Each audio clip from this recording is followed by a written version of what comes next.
What do you do when you need to do a poo in an English country garden?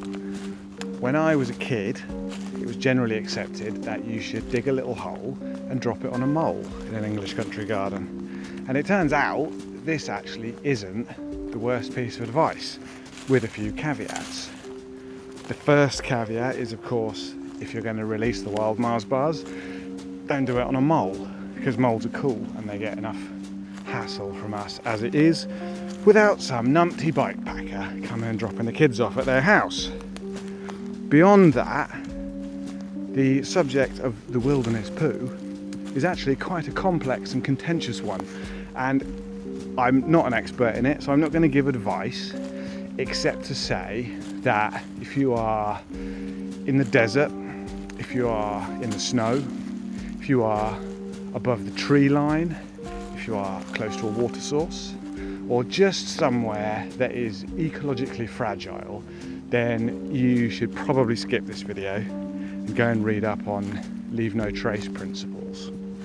But for me, in the part of the world where I generally do my adventuring, I'm usually happy to just find a quiet corner and dig a cat hole, which in the past I've always done with sticks, with stones, with my feet sometimes, or just with whatever was lying around. Recently, I've been on a bit of a kit binge, and as part of that, I've ended up with this. This is the WOHO Shovel Fender, and it's basically a trowel, but it's very light. I think 28 grams maybe with the straps.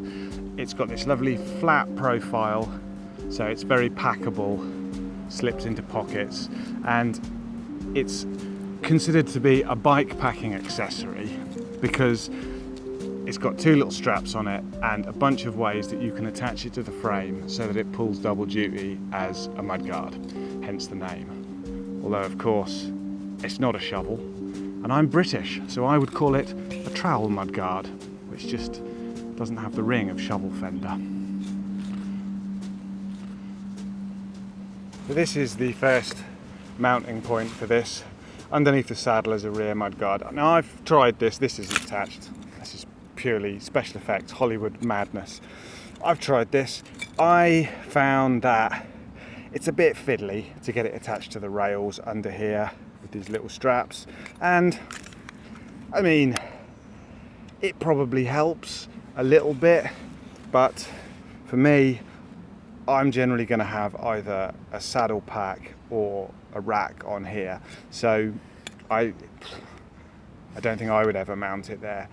You can also strap it or bolt it to the frame at the other end.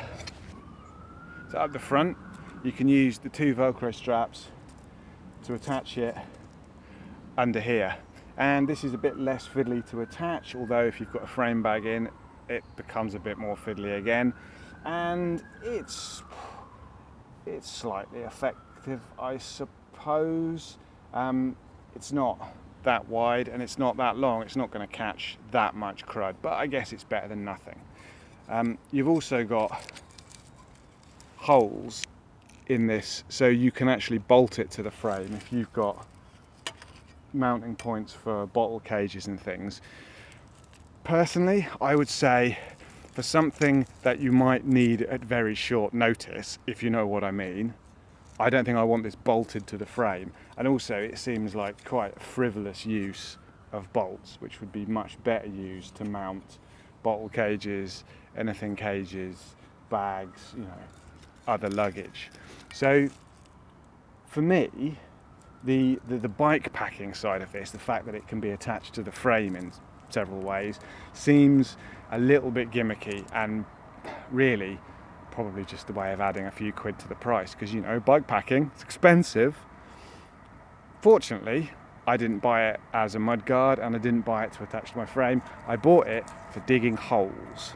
So let's try and dig some holes. This bit of woodland that I'm in now is fairly typical for around my part of the world. Oak trees, beech trees, pretty loose soil full of flintstones. So I'm going to pick a spot here and just see what happens.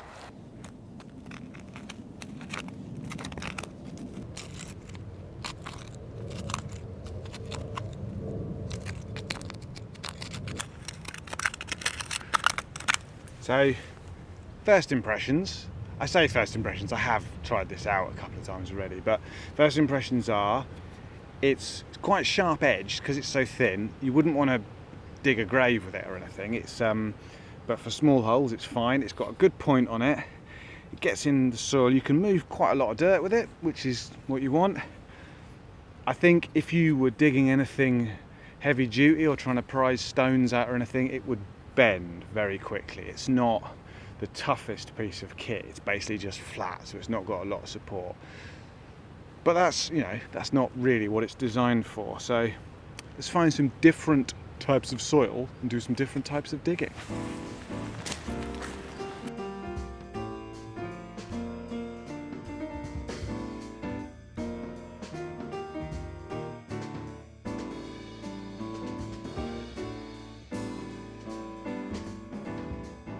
We've moved along a little way now. We've got a slightly different landscape. We've got some elder trees, we got some elm trees, we got some pines and stuff.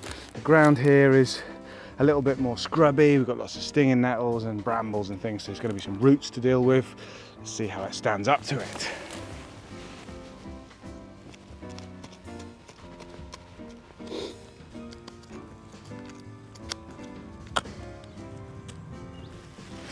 Well, there you go. Other than getting stinging nettles across the knuckles, I think that was fairly successful. You know, if you want to tunnel into a bank vault or, I don't know, start an artisan cobalt mining operation, this probably isn't what you're after. But if you just need to occasionally dig a hole to whittle a mahogany spine into, or maybe a little fire pit, then it's pretty cool. It's not massively comfortable in the hand. The edges do bite a bit, and it would definitely bend if you did anything heavy with it. I also can already feel this pointed edge starting to roughen up a bit where it's been hitting stones. So I think it's pretty good. It cleans up nicely, it's easy to pack, it's light to carry. It would do you for a lot of rides before you bent it or blunted it, I think. And you know, it was only 25 quid, so not the end of the world. If you spend a lot of time outdoors, at some point you're going to have to take a dump, and how you deal with that is quite important. So there, it's a little trowel, one of many, and the one I chose. This is just a little throwaway review that you may or may not find useful. I'm probably going to do a few more of these in the future because I have bought quite a lot of kit recently, and who knows, some of you might find it interesting, some of you might wonder what the point of me is. I wonder it myself sometimes, but for now I'm going to get back on my new bike. I'll be doing a review of that soon as well, and getting a few miles before I lose the light and then go home for dinner. Who knows? Maybe I'll even stop to take care of some business along the way.